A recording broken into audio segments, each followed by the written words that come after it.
Health plus programme ਤੁਹਾਡਾ ਸਭ ਦਾ ਸਵਾਗਤ ਹੈ। ਅੱਜ ਅਸੀਂ ਤੁਹਾਨੂੰ ਲੈ ਕੇ ਚੱਲ ਰਹੇ ਹਾਂ ਸ਼ੁਭ ਹਸਪਤਾਲ ਜੋ ਕਿ ਸ਼੍ਰੀ ਮੁਕਤਸਰ ਸਾਹਿਬ ਵਿਖੇ ਹੈ। ਇਹ ਹਸਪਤਾਲ ਮਰੀਜ਼ਾਂ ਲਈ ਇੱਕ ਵਰਦਾਨ ਹੈ। ਇੱਥੇ ਨਸ਼ੇ ਦੀ ਲੱਤ, ਅਫੀਮ, ਡੋਡੇ, ਪੋਸਟ, ਗਾਂਜਾ, ਸਮੈਕ, ਸ਼ਰਾਬ ਅਤੇ ਹਰ ਤਰ੍ਹਾਂ ਦੇ ਮਾਨਸਿਕ ਰੋਗਾਂ ਦਾ ਇਲਾਜ ਮਾਹਿਰ ਡਾਕਟਰਾਂ ਦੁਆਰਾ ਕੀਤਾ ਜਾਂਦਾ ਹੈ। ਇਹ ਹਸਪਤਾਲ ਨਸ਼ੇ ਦੇ ਮਰੀਜ਼ਾਂ ਲਈ ਕਿਸੇ ਵਰਦਾਨ ਤੋਂ ਘੱਟ ਨਹੀਂ ਹੈ। ਸਾਡੀ ਟੀਮ ਨੇ ਡਾਕਟਰ ਸਾਹਿਬ ਨਾਲ ਗੱਲਬਾਤ ਕੀਤੀ जिन्हों ने सानू शुभ हस्पताल बारे विस्तार नाल जानकारी दी। दर्शकों, हेल्थ प्लस प्रोग्राम में आपका स्वागत है। आज हम आए हैं एक ऐसे हॉस्पिटल में जो अपनी सेवाएं दे रहा है यहाँ पर नशा छुड़ाने के लिए और लोगों को उस डिप्रेशन से बाहर निकालने के लिए। और हम बात कर रहे हैं यहाँ के डॉक्टर साहब के साथ। सर, आपका स्वागत है हमारे स्पेशल शो में। नमस्कार, मेरा नाम डॉक्टर शाकिर फारूकी है और मैं बॉम्बे से हूँ। मैंने अपनी पढ़ाई भी महाराष्ट्र से की है कंप्लीट, MD। और आप लोगों का सबसे पहले बहुत बहुत वेलकम है यहाँ पे कि आप अपना कीमती वक्त निकाल कर हमारे सेंटर में आए हैं हमसे बात करने के लिए। बहुत बहुत धन्यवाद आपका इस चीज़ के लिए। डॉक्टर साहब, नशा जो कि एक ऐसी दलदल बन जाती है कि जब लोग इसमें ग्रिप हो जाते हैं तो एक नहीं बल्कि फैमिलीज जो है डिस्ट्रॉय होनी शुरू हो जाती हैं। क्या कहना चाहेंगे कि वो लोग जो बिल्कुल थके होते हैं, जिनको कोई आस नहीं रहती, वो लोग यहाँ आते हैं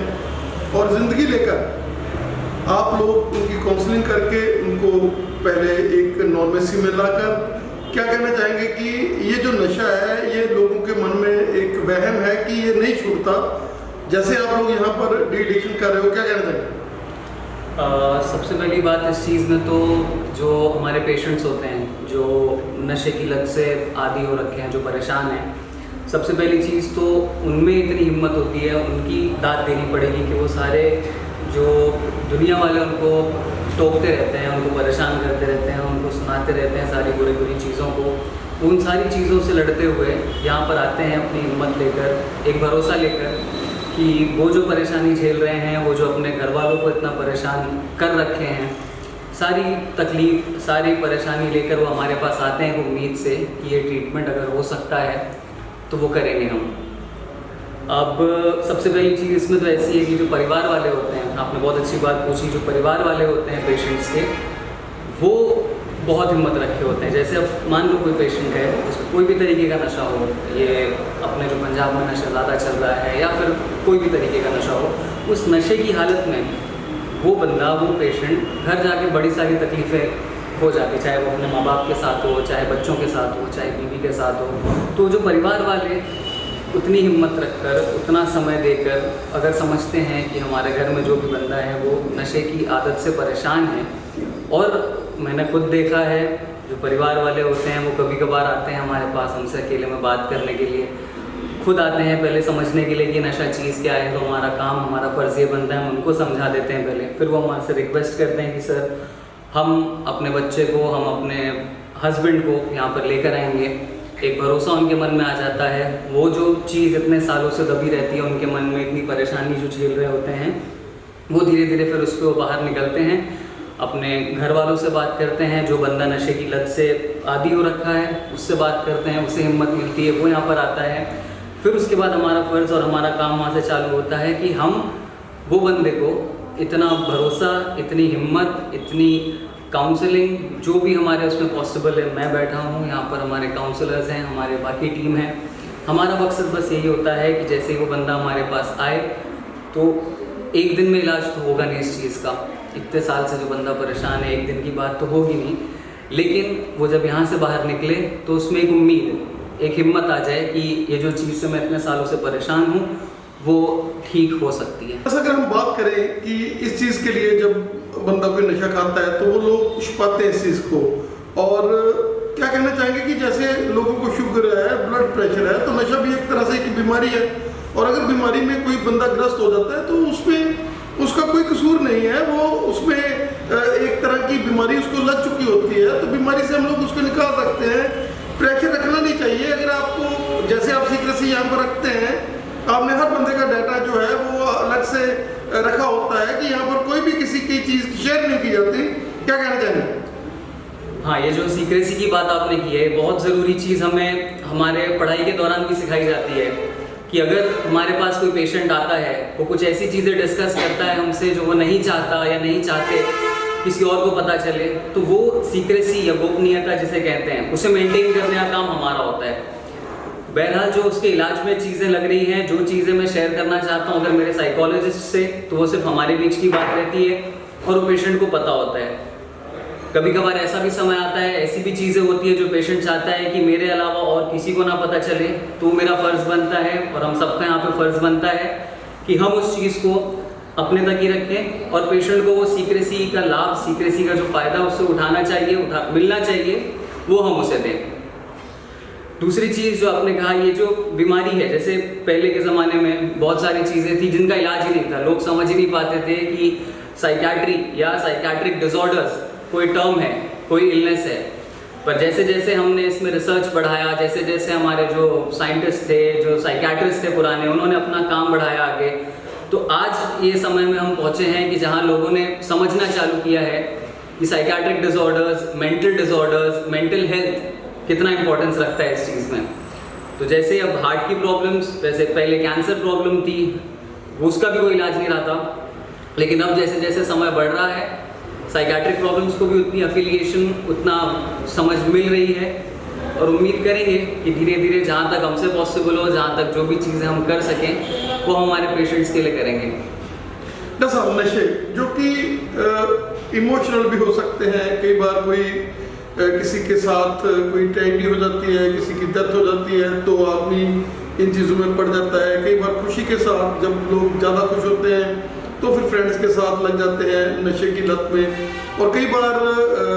सेक्सुअल डिसऑर्डर्स जिनके कारण मतलब मैरिज के बाद लोगों को मतलब जो फीलिंग्स हैं जो बदल जाती हैं, और उनको जब ये लगता है, क्या कहना चाहेंगे कि मतलब ये जो नशा है किस चीज़ से शुरू होता है? पहले आप उसको खोलते हो, उसके तह तक जाते हो, फिर उसको उसी चीज़ के लिए उसको गाइड करते हैं, क्या कहना चाहेंगे? जी, जैसे आपने कहा, नशा हो या फिर कोई भी मेंटल डिसऑर्डर हो, उसके हम वजह के पीछे अगर जाना चाहें तो बहुत सारी वजह होती है। जैसे अब नशे की बात अगर हम खासकर करें तो एनवायरमेंटल इन्फ्लुएंस होता है, मतलब आपका सोशल सर्कल, आप जिन लोगों के साथ उठ रहे हो, बैठ रहे हो, एक यंग एज में, एक कम उम्र में अगर आप वो चीज़ें करते हो, आप उसको एक्सपोजर जल्दी मिलता है, तो हाँ डेफिनेटली चांसेस हैं कि आपकी जैसी उम्र बढ़ेगी, आपका एक्सपोजर बढ़ेगा उस नशे से, वो पदार्थ से, और फिर आप धीरे धीरे उसके ऊपर ज़्यादा उस तरफ मुड़ जाते हैं। ठीक है, तो अब जैसे एनवायरमेंटल इन्फ्लुएंस की बात होती है, आजकल या फिर पहले से ही ये चीज़ें ऐसी है कि नशे को थोड़ा सा एक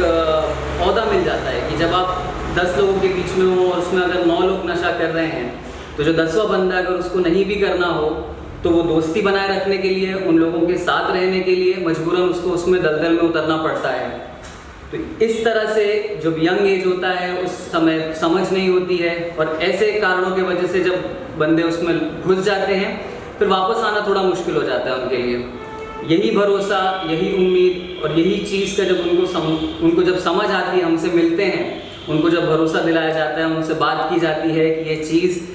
धीरे धीरे ठीक की जा सकती है, तो उसका फिर असर दूसरा ही होता है। जैसे जो नशे वाले लोग हैं वो मेडिसिन बहुत ज़्यादा लेने लग जाते हैं, कभी तेज़ाब बन गया, कभी क्या प्रॉब्लम आ गई, कभी किसी तरह का डिसऑर्डर, मतलब वो बहुत जल्दी मतलब इन चीज़ों को उनको लगता है कि दवाई हम मुँह में डाल लेंगे और उसको ठीक कर लेंगे। क्या कहना चाहेंगे कि जब वो आपके पास आते हैं, आप उनका डाइट प्लान, आप उनका मेंटल एटीट्यूड, आप उनकी दिनचर्या जो सभी चीज़ें सेट कर देते हैं, और उसके बाद उनमें एक ड्रास्टिक चेंज आती है जिसमें लोग भी कहते हैं अरे यार ये वही है। जी बिल्कुल। अब जैसे मान लो हमारे पास पेशेंट अगर कोई भी मेंटल डिसऑर्डर को लेकर आता है, तो हमारे दिमाग में वो प्लान बन चुका होता है कि इस डिसऑर्डर को ठीक करने के साथ साथ ओवरऑल पेशेंट की वेलबींग, ओवरऑल पेशेंट का बेहतर होना हमारा मोटो, हमारा टारगेट होता है। अब उसके लिए चाहे अगर पेशेंट से हम जैसे बात करना चालू करें, हमें उनकी नशे की आदत की पता चल जाता है, उसके पीछे काफ़ी बार कुछ वजह होती है। जैसे कुछ लोगों को ट्रॉमा बैठा होता है, कुछ लोगों के घर वाले कुछ तकलीफ में होते हैं जिस वजह से वो उस तरीके के नशे के पदार्थ पर रिजॉर्ट कर जाते हैं कि हमें शायद इससे कुछ आराम मिल जाए। कुछ लोगों को घबराहट होती है जिसे हम अलग तरीके में एंजाइटी कहते हैं, वो कम करने के लिए लोग अपने नशे की तरफ मुड़ जाते हैं। तो जैसे वजह पता चल जाती है कि ये वजह से हमारे पेशेंट ने, हमारे बंदे ने नशा चालू किया था, तो पहले तो हम उसे दवाई दे के मेन जो नशे की प्रॉब्लम है वो धीरे धीरे कम करते हैं। उसके बाद जो वजह, जो जड़ थी जहाँ से उनकी शुरुआत हुई थी, उस पर भी हम धीरे धीरे काम करना चालू करते हैं। और जैसे वक्त मिलते जाता है, जैसे हर बार पेशेंट हमारे पास आते रहते हैं, नई नई चीज़ें हमें पता चलती हैं उनके बारे में, और हमारा ओवरऑल फोकस, हमारी टीम का यही फोकस रहता है कि जो पेशेंट हमारे पास अंदर आया है अपनी प्रॉब्लम लेके, उसके साथ साथ उसके आसपास जो भी छोटी छोटी चीज़ें हों जो उनके लिए तकलीफ दे रही हों, उसे हम बेहतर करके वहाँ से भेजें। डॉक्टर साहब, आपका ये हॉस्पिटल जिसका एक स्लोगन ही है कि हम लोगों ने यहाँ पर सेवा केंद्र की तरह इसको आप चला रहे हैं, आप गोपनीयता रखते हैं, आप बढ़िया मेडिसिन यूज़ करते हैं, ज़्यादा हर्बल में भी आप विश्वास रखते हैं, उसका दिनचर्या आपके यहाँ काउंसलर जो बहुत ही बढ़िया जिन्होंने अपनी क्वालिफिकेशन लेकर जो काउंसलिंग के वर्ड में आए हुए हैं, तो एक पूरा नेटवर्क है यहाँ पर, क्या कहना चाहिए? जी एब्सोल्युटली, आपने जैसे कहा कि हमने यही हमारे जितना साल 8 साल 10 साल पढ़ाई की, हमने यही समझा है कि मेरा काम जो है as a doctor, as a psychiatrist, मेरा जो काम है, जितना ज़रूरी एक पेशेंट को ठीक करने में मेरी ज़रूरत है, उतनी ही ज़रूरत हमारे यहाँ सारे लोगों की होती है। जैसे आपने अभी बखूबी कहा कि साइकोलॉजिस्ट मैडम जो है हमारे, वो भी इक्वली कम्पिटेंट है, इक्वली वो भी नॉलेज रखते हैं। वो अपना काम, जैसे पेशेंट हमारे पास आता है, हमने अगर समझ लिया, हम उनका प्लान बना के रख लेते हैं कि इस पेशेंट को ये चीज़ों में थेरेपी लग सकती है, ये चीज़ों की इनको मेडिसिन की ज़रूरत पड़ेगी,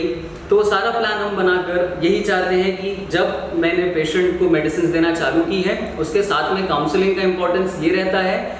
जिस दिन मेडिसिन चालू की हमने, मेडिसिन का काम यही है कि वो पेशेंट को जो भी फिजिकल प्रॉब्लम्स हो रहे हैं, जो भी उन्हें तकलीफ हो रही है,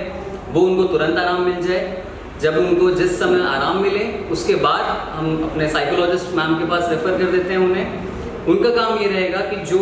थोड़े टाइम के लिए उन्हें आराम मिला है दवाइयों से, वो लंबे टाइम तक रहे, उनकी हिम्मत जो टूट चुकी है, उनकी परेशानियों ने जो उन्हें इतना तोड़ रखा है, वो वापस उठाने का काम मैडम का होता है। हम आपस में बात कर लेते हैं कि और क्या क्या थेरेपीज ऐड करना है पेशेंट के लिए, और जैसे जैसे हर बार पेशेंट फॉलोअप पे आएंगे, जैसे हर समय हमें समझ में आता है कुछ चीज़ें और करनी है, कितना समय देना है, क्या करना है, तो ओवरऑल वेलबींग, ओवरऑल बेहतर करना पेशेंट का ही हमारा मकसद यहाँ पे रहा है। डॉक्टर साहब का हमें समय देने के लिए बहुत बहुत धन्यवाद। और जाते जाते हम लोग आपसे लास्ट क्वेश्चन करना चाहेंगे कि जो लोग नशा छोड़ जाते हैं, उनको भी डॉक्टर के साथ मिलना जरूर चाहिए, चाहे वो नशा छोड़ गए हैं, और उनको अपने साइकोलॉजिस्ट के साथ, अपने काउंसलर के साथ, क्योंकि अगर वो उनसे नहीं मिलेंगे तो हो सकता है कि टाइम बीतने के साथ तो हर चीज़ बढ़िया हो जाती है, लेकिन उनको मतलब इतना कॉन्फिडेंस, ओवर कॉन्फिडेंस नहीं होना चाहिए कि हम लोग अब डॉक्टर्स की हमें ज़रूरत नहीं है, काउंसलर की ज़रूरत नहीं है। जी, बहुत बहुत बहुत बखूबी आपने चीज़ को उठाया है। जैसे मैंने अभी थोड़ी देर पहले कहा था कि वजह होती है हर किसी के पास ये नशे की चीज़ उठाने के लिए, कोई भी वजह हो, चाहे घर की परेशानी हो, चाहे दोस्तों की वजह हो। तो जैसे आपने कहा कि मान लीजिए पेशेंट बिल्कुल बेहतर तरीके से अच्छे हो चुके हैं, उनके सारे तकलीफ ख़त्म, उन्होंने नशा छोड़ दिया है, एकदम बेहतर तरीके से अपनी लाइफ में आगे बढ़ रहे हैं, पर जो वजह, जिस वजह से उन्होंने शुरुआत की थी, वो वजह दोबारा आ सकती है, चाहे वो कोई भी चीज़ हो, चाहे दोस्तों के साथ उठना बैठना हो, चाहे आगे कोई भी स्ट्रेस, कोई भी चीज़ वापस अगर आती है, तो दोबारा वो पेशेंट उसी हालात में वापस पहुंच जाएंगे कि अब क्या किया जाए, अब इतने साल हो गए, इतना समय हो गया, मैंने नशा छोड़ दिया है, पर ये स्ट्रेस, ये सिचुएशन को हैंडल कैसे की जाए, और वहाँ पर बंदा कमज़ोर होने लग जाता है। तो जैसे आपने बात उठाया कि पेशेंट बेहतर होने के बाद भी अगर वो चाहें, तो मेरे हिसाब से भी, मेरा भी मानना यही है कि कुछ समय में, भले समय लंबा हो, महीने, 2 महीने, 3 महीने में, उन्होंने आते रहना चाहिए। भले कोई ट्रीटमेंट नहीं होगा उनका, कुछ नहीं होगा, बस उनकी ओवरऑल लाइफ के बारे में थोड़ा सा आइडिया आ जाए। तो जो वार्निंग सिग्नल्स होते हैं, जो थोड़ा सा मान लीजिए घर पे कोई छोटी मोटी परेशानी हो गई या कोई बड़ी चीज़ हो गई, अगर उन्होंने आके शेयर कर लिया, तो हमारी टीम, हम थोड़ा सा अलर्ट हो जाएंगे कि ये बंदे को दोबारा वैसी तकलीफें आ सकती हैं। तो उसी टाइम पे अगर कंट्रोल कर ली जाएगी, तो ये जो साइकिल है, हम इस पर ब्रेक लगा सकते हैं। तो मैं तो बिल्कुल इस चीज़ से सहमत हूँ, और मैं मानता हूँ ये चीज़ रहनी चाहिए हमेशा, कि पेशेंट अच्छे भी हो जाएं, तो भी थोड़े टाइम में, कुछ समय में एक बार वो आकर अपनी बातें, अपनी हालात, अपनी लाइफ के बारे में डिस्कस कर लेंगे, तो ओवरऑल काफ़ी अच्छा होगा उनके लिए। डॉक्टर साहब का हमें समय देने के लिए धन्यवाद। और दर्शकों, हम आपको बताना चाहेंगे कि नशा चाहे किसी भी प्रकार का हो, कई लोग बोल देते हैं कि इतना चिट्टा खाता है, नहीं अब तो ये मर ही जाएगा। ऐसी कोई बात नहीं है। हर इंसान जो कितने भी नशे में गलत है, वो यहाँ आ सकता है, डॉक्टर साहब से मिल सकता है। आप इनसे टाइम लेकर, इनके फ़ोन नंबर नीचे चल रहे हैं, आप इनसे अपना अपॉइंटमेंट लेकर मिल सकते हैं, काउंसलर के साथ बात कर सकते हैं और आपका जो है हर चीज़ जो है उसको गोपनीयता, उसकी सीक्रेसी जो है वो मेंटेन की जाएगी, रखी जाएगी और आपका रिकॉर्ड आपको ही पता चलेगा और आपका रिकॉर्ड किसी को पता नहीं चलेगा। आपकी फैमिली वालों को भी घबराने की बात नहीं है। कोई भी आप फ़ोन से बात करके किसी ऐसे समय पर भी आ सकते हैं, चाहे आप शाम को भी आकर, अगर आपको ज़्यादा, क्योंकि आप लोग अगर मुक्तसर के एरिया में या आसपास के एरिया में है तो कई बार ऐसे होता है, प्रेशर सिचुएशंस होती हैं कि कोई देख ना ले, ऐसे ना हो, तो आप डॉक्टर साहब के साथ बात करके ये वैसे ही आपके साथ सेटिंग कर लेंगे। सर आपका धन्यवाद। जी, थैंक यू सो मच। आपको भी धन्यवाद अपना कीमती समय निकालने के लिए और हमारे साथ जुड़ने के लिए। Thank you so much. Madam की कहना चाहोगे जिस तरीके ਦੇ ਨਾਲ ਤੁਸੀਂ ਇੱਥੇ ਕਾਉਂਸਲਿੰਗ ਕਰਦੇ ਹੋ ਔਰ ਉਹ ਪੇਸ਼ੈਂਟ ਜਿਹੜੇ ਬਿਲਕੁਲ ਜ਼ਿੰਦਗੀ ਤੋਂ ਤੰਗ ਆ ਚੁੱਕੇ ਹੁੰਦੇ ਆ ਔਰ ਜਿਨ੍ਹਾਂ ਨੂੰ ਤੁਸੀਂ ਉਹਨਾਂ ਦੇ ਨਾਲ ਜਦੋਂ ਉਹਨਾਂ ਦੀ ਗੱਲਬਾਤ ਸੁਣਦੇ ਹੋ, ਉਹਨਾਂ ਦੇ ਨਾਲ ਅਟੈਚ ਹੁੰਦੇ ਹੋ ਤਾਂ ਉਹਨਾਂ ਨੂੰ ਇੱਕ ਨਵਾਂ ਰਿਲੀਫ ਮਿਲਦਾ ਹੈਗਾ ਔਰ ਸਾਥ ਦੇ ਸਾਥ ਡਾਕਟਰ ਦੇ ਸਾਥ ਦੀ ਸਾਥ ਕਾਉਂਸਲਿੰਗ ਦੋਨੇ ਚੀਜ਼ਾਂ ਮਿਲ ਕੇ ਪੇਸ਼ੈਂਟ ਨੂੰ ਨਸ਼ੇ ਤੋਂ ਬਾਹਰ ਲੈ ਆਉਂਦੇ ਹੋ। ਕੀ ਕਹਿਣਾ ਚਾਹੋਗੇ? ਹਾਂਜੀ ਸਰ, ਅਸੀਂ ਸਭ ਤੋਂ ਪਹਿਲਾਂ ਕਾਉਂਸਲਿੰਗ ਦਾ ਮੇਨ ਪੁਆਇੰਟ ਹੁੰਦਾ ਪੇਸ਼ੈਂਟ ਨਾਲ ਗੱਲਬਾਤ ਕਰਨੀ, ਉਹਨੂੰ ਬਿਠਾਉਣਾ, ਉਹਦਾ ਮੇਨ ਰੀਜ਼ਨ ਬਾਰੇ ਪਤਾ ਕਰਨਾ, ਉਹਨੂੰ ਪੁੱਛਣਾ ਕਿ ਰੀਜ਼ਨ ਕਰਕੇ ਉਹਦੀ ਕੰਡੀਸ਼ਨ ਦੇਖਣਾ ਕਿ ਨਸ਼ਾ ਕਿਉਂ ਕਰ ਲੱਗਿਆ, ਫਿਰ ਉਸ ਬਾਰੇ ਉਹਨੂੰ ਮੋਟੀਵੇਟ ਕਰਨਾ। ਔਰ ਸਭ ਤੋਂ ਵੱਡੀ ਗੱਲ ਹੈ ਕਿ ਇੱਥੇ ਸੀਕ੍ਰੇਸੀ ਰੱਖੀ ਜਾਂਦੀ ਹੈ ਹਰ ਚੀਜ਼ ਦੀ ਔਰ ਪੇਸ਼ੈਂਟ ਦੀ ਗੱਲਬਾਤ ਜਿਹੜੀ ਹੈ ਉਹ ਉਹਨਾਂ ਦੇ ਘਰਦਿਆਂ ਨਾਲ ਵੀ ਨਹੀਂ ਸ਼ੇਅਰ ਹੁੰਦੀ, ਹੋਰ ਕਿਸੇ ਨਾਲ ਤਾਂ ਕੀ ਹੋਣੀ। ਜੋ ਫੈਮਿਲੀ ਉਹਦੇ ਪਰਿਵਾਰਕ ਮੈਂਬਰ ਵੀ ਸਾਡੇ ਨਾਲ ਆਉਂਦੇ ਪੇਸ਼ੈਂਟ ਦੇ ਨਾਲ, ਅਸੀਂ ਉਹਨਾਂ ਨਾਲ ਵੀ ਗੱਲਬਾਤ ਕਰਦੇ ਹਾਂ ਸਰ। ਉਹਨਾਂ ਨੂੰ ਵੀ ਅਸੀਂ ਇਸ ਬਾਰੇ ਸਮਝਾਉਂਦੇ ਹਾਂ ਜਿਹੜਾ ਪੇਸ਼ੈਂਟ ਨਸ਼ਾ ਕਰਦਾ ਉਹਦੀ ਕੋਈ ਨਾ ਕੋਈ ਰੀਜ਼ਨ ਜ਼ਰੂਰ ਹੁੰਦੀ ਹੈ। ਕਈ ਪੇਸ਼ੈਂਟ ਆਪਣੇ ਫੈਮਿਲੀ ਪਰਿਵਾਰ 'ਚ ਕੋਈ ਰੀਜ਼ਨ ਬਾਰੇ ਦੱਸਦੇ ਆ। ਕੋਈ ਪੇਸ਼ੈਂਟ ਆ ਦਿੰਦਾ ਵਰਕਲੋਡ ਜ਼ਿਆਦਾ ਕੰਮ ਕਰਕੇ ਅਸੀਂ ਨਸ਼ਾ ਕਰਨ ਲੱਗ ਪਏ, ਉਹਨੂੰ ਇੱਕ ਕਾਉਂਸਲਿੰਗ ਪੇਸ਼ੈਂਟ ਨਾਲ ਇੱਕ ਨਸ਼ਾ ਛਡਾਉਣ ਦਾ ਰਸਤਾ ਦਿਖਾਉਂਦੀ ਹੈ ਸਰ। ਔਰ ਮੈਡਮ ਜਿੱਦਾਂ ਲੋਕਾਂ ਨੂੰ ਕਈਆਂ ਨੂੰ ਲੱਗਦਾ ਕਿ ਜੇ ਜ਼ਿਆਦਾ ਕੋਈ ਚਿੱਟਾ ਪੀਂਦਾ ਜਾਂ ਹੋਰ ਆ ਉਹ ਨਹੀਂ ਛੱਡ ਸਕਦਾ ਨਸ਼ਾ, ਕੀ ਕਹਿਣਾ ਚਾਹੋਗੇ ਕਿ ਤੁਹਾਡੇ ਇੱਥੇ ਤੁਸੀਂ ਬਹੁਤ ਉਸ ਜਿਹੇ ਪੇਸ਼ੈਂਟਾਂ ਨੂੰ ਕਾਬੂ ਕੀਤਾ ਜਿਹੜੇ ਬਹੁਤ ਜ਼ਿਆਦਾ ਨਸ਼ੇ 'ਚ ਗਲਤ ਸੀਗੇ? ਹਾਂਜੀ ਸਰ, ਜਿਹੜਾ ਪੇਸ਼ੈਂਟ ਆ ਰਿਹਾ ਵੀ ਮੈਂ ਨਸ਼ਾ ਨਹੀਂ ਛੱਡ ਸਕਦਾ ਸਰ, ਉਹਦੇ ਨਾਲ ਅਸੀਂ ਵੱਧ ਤੋਂ ਵੱਧ ਗੱਲਬਾਤ ਕਰਦੇ ਹਾਂ, ਵੱਧ ਤੋਂ ਵੱਧ ਸਮਝਾਉਂਦੇ ਹਾਂ, ਉਹਦੀ ਰੀਜ਼ਨ ਅਸੀਂ ਪੁੱਛਦੇ ਹਾਂ, ਉਹਦੀਆਂ ਭਾਵਨਾਵਾਂ ਨੂੰ ਅਸੀਂ ਸਮਝਦੇ ਹਾਂ, ਫਿਰ ਉਹਨੂੰ ਉਸੇ ਤਰੀਕੇ ਨਾਲ ਵੀ ਉਹਨੂੰ ਨਸ਼ਾ ਛੱਡਣ ਦਾ ਰਸਤਾ ਦਿਖਾਇਆ ਜਾਂਦਾ ਹੈ ਵੀ ਉਹਨੂੰ ਨਸ਼ਾ ਕਰਨ ਦਾ ਉਹਦੇ ਸਰੀਰ 'ਤੇ ਕੀ